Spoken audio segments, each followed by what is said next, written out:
ஆண்டவராகிய இயேசு கிறிஸ்துவின் நாமத்தில் உங்களுக்கு வாழ்த்துக்கள். எல்லாரும் எப்படி இருக்கீங்க? சுகமா இருக்கீங்களா? சந்தோஷமா இருக்கீங்களா? இந்த நாளிலும் ஆண்டவர் கொடுக்கிற ஆசீர்வாதமான வார்த்தை எரேமியா 30ஆம் அதிகாரம் 17ஆம் வசனம். Jeremiah chapter 30 verse 17. அவர்கள் உன்னை விசாரிப்பாரற்ற சீயோன் என்று சொல்லி உனக்கு தள்ளுண்டவள் என்று பெயரிட்டபடியால் நான் உனக்கு ஆரோக்கியம் வரப்பண்ணி உன் காயங்களை ஆற்றுவேன் என்று கர்த்தர் சொல்லுகிறார்.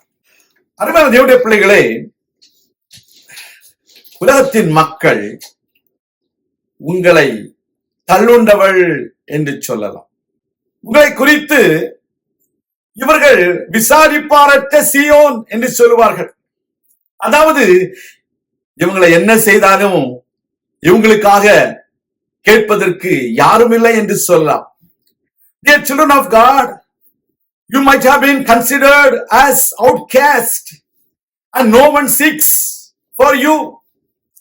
The people may think that you are like an orphan. The people may think that whatever they do against you, nobody cares for you. Nobody comes to support you. This may be your situation. But the Lord God says, I will restore your health. I will heal your wounds. The people may not help you. The people may not support you. The people may not seek for you. You might be considered as outcast. But the Lord God Almighty, our Lord Jesus Christ, He says, He will restore your health. He will heal your wounds. He will always be with you. தேவனுடைய பிள்ளைகளே, நீங்கள் விசாரிப்பாரற்ற சீயோனை போல காணப்படலாம். இவங்களை அடிச்சா கூட யாரும் கேட்க மாட்டாங்க. இவங்களுக்கு என்ன செய்தாலும் கேட்பார் கேள்வியற்றவர்கள் என்று சொல்லி இவங்களை சொல்லலாம். ஆனால் சர்வ வல்லமையுள்ள தேவன் அந்த மக்களுக்கு செய்ய போகிற காரியத்தை நீங்கள் கண்கூடாய் பார்த்து தேவனை மகிமைப்படுத்த போகிறீர்கள். The Lord God is so jealous on you and He is going to fight for you. He will restore your health. He will heal your wounds and He will always be with you to support you, to sustain you, to lift you, to exalt you.